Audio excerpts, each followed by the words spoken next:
চলাচরম তৎপদম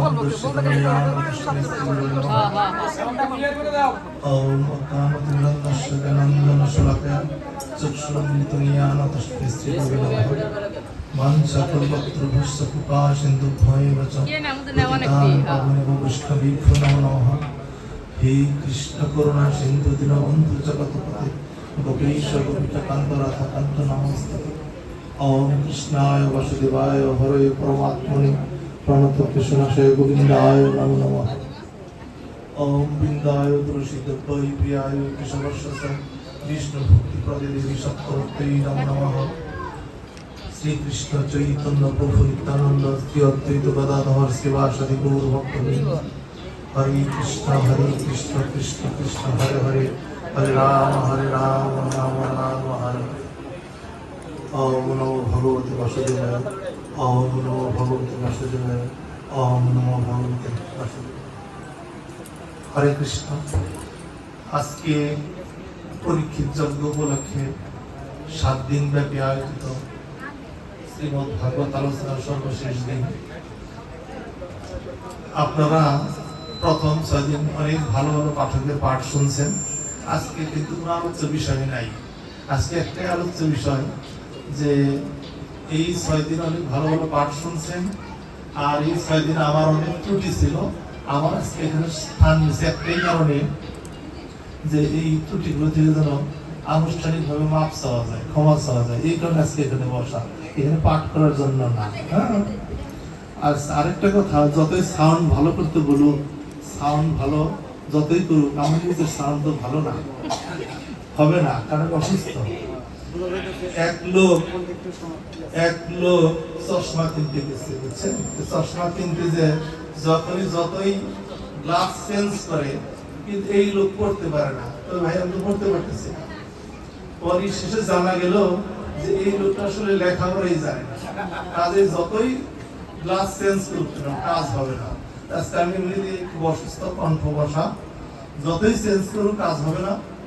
কিন্তু আপনাদের কাছে প্রার্থনা, আমি যাই বলি না কেন, আমার গলায় ত্রুটি থাকতে পারে, ভাষা স্পষ্ট থাকতে পারে, কিন্তু আপনার জ্ঞানী ভক্ত, আপনাদের শ্রবণের জন্য যে গোবিন্দ যে কর্ণ দিয়েছে সেটা খুবই ভালো।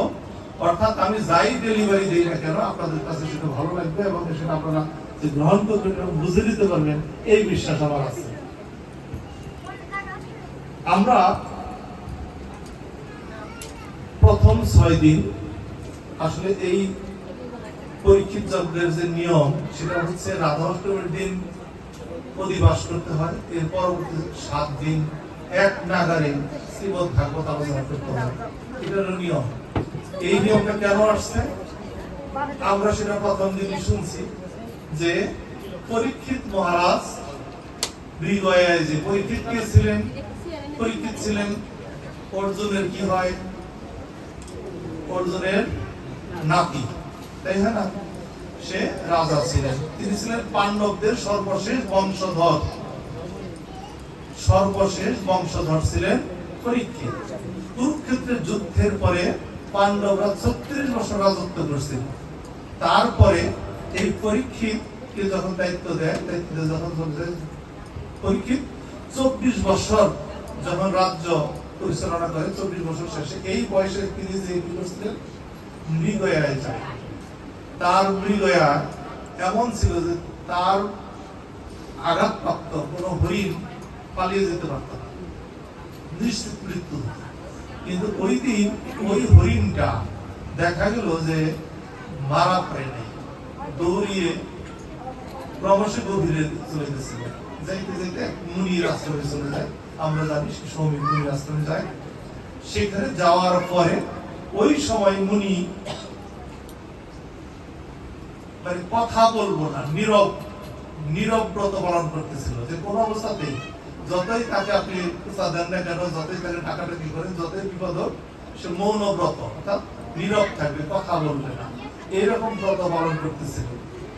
এমন সময় তিনি ওই পরীক্ষিত মহারাজ দৌড়াইতে দৌড়াইতে খুব ক্লান্ত হয়ে পড়ে এবং পিপাসার্ত হয়ে পড়ে। তখন তিনি এই তৃষ্ণা নিবারণের জন্য জল প্রার্থনা করেন। কিন্তু মুনি যেহেতু ব্রত পালন করতেছে, তিনি হয়তো শুনেও নাই অথবা এই বিষয়ে খেয়ালও করেনি। রাজা মনে করলো যে আমি একজন রাজা আর আমাকে গুরুত্বই দিলেন না, তখন তার মনের মধ্যে একটা রাগ সঞ্চার হয়।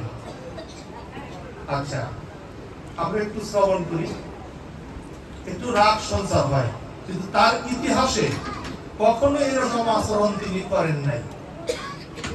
তার ইতিহাসে, তার জীবন দশায়, আমার জন্ম থেকে আজ পর্যন্ত, ওই দিন পর্যন্ত কখনো এরকম গর্হিত কাজ তো দূরের কথা, কোন রকম অপরাধমূলক কাজ তিনি করেন নাই, ওই দিন করলেন।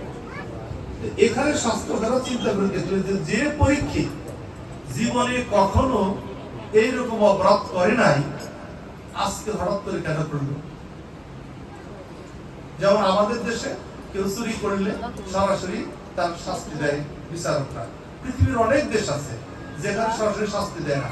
তারা চিন্তা করে যে এই ছেলের তো লেখাপড়া করার কথা, ভালো জীবন যাপন করার কথা, তা না করে সে কেন চুরি করলো, তার ওইটাকে খতিয়ে দেখে যে চুরি করার কারণ কি, তার তো চুরি করার কথা না।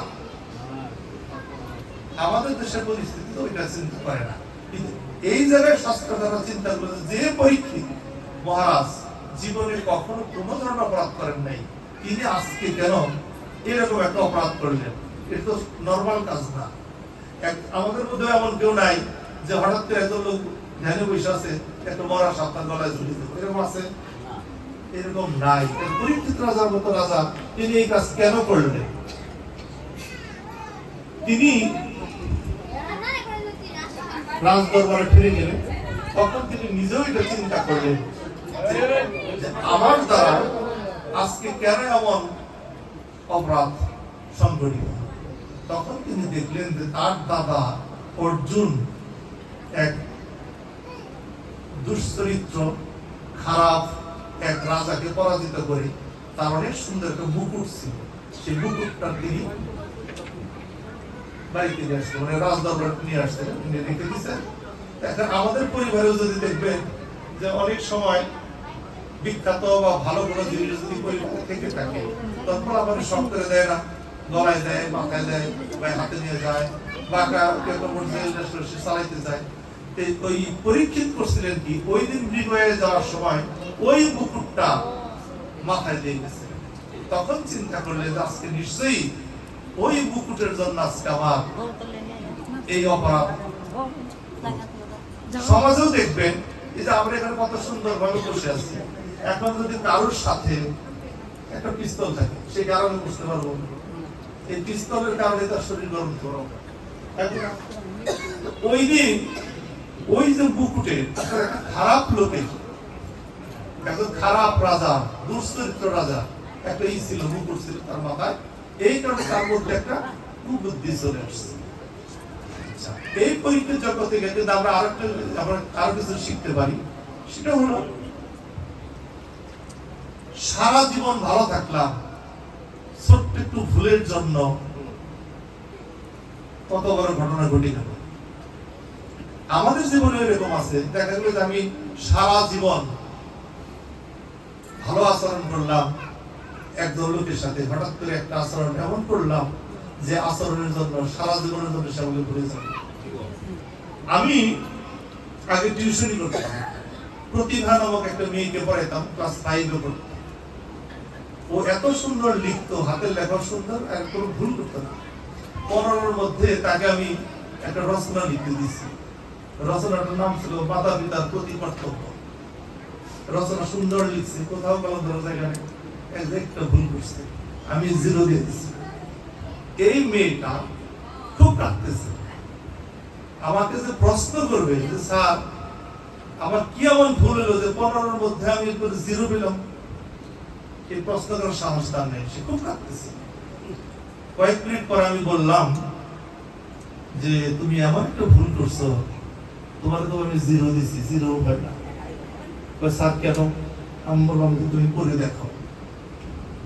পুরো রচনা পড়ে দেখছে, দেখার পরে বলতেছে স্যার আপনি অনেক ভালো মানুষ। কেন? আপনি তো 0 দিচ্ছেন, আমি যদি হইতাম আপনার জায়গায় আমি মাইনাস দিতাম। এবার বলেন তো কি ভুল করছিল? একটা জায়গায় লাইনে লেখা ছিল মাতা পিতা আমাদের পরম গুরু, কিন্তু সে এই জায়গায় ঘর মধ্যে রসুন কাটা দেয়নি। এবার দেখেন একটা ভুলের জন্য সম্পূর্ণ চেঞ্জ হয়ে গেছে না? তাই পরীক্ষিত তার জীবনে এমন একটা ভুল করলেন যে ভুলের জন্য তার 7 দিনের দিন তার মৃত্যু। কিন্তু তিনি জ্ঞানী, এটাকে তিনি খারাপ হিসেবে নেন নাই। আমরা কি করতাম? খারাপ হিসেবে নিতাম। তিনি খারাপ হিসেবে নেন, খারাপ হিসেবে না নিয়ে তিনি কি করলেন যে এই জগতে আমার অভিজ্ঞতা বলে যে এই জগতে কোনো ব্যক্তি মৃত্যুর জন্য 5 মিনিট আগেও জানতে পারে না। গোবিন্দ আমার প্রতি কৃপা পরবশকে আমাকে 7 দিনের সময় দিয়েছে। আমি জীবনে অনেক ভুল করেছি, এই 7 দিন আমি এমন কিছু করতে চাই যা দ্বারা আমি আমার সেই গোবিন্দের শরণাগত হতে পারি।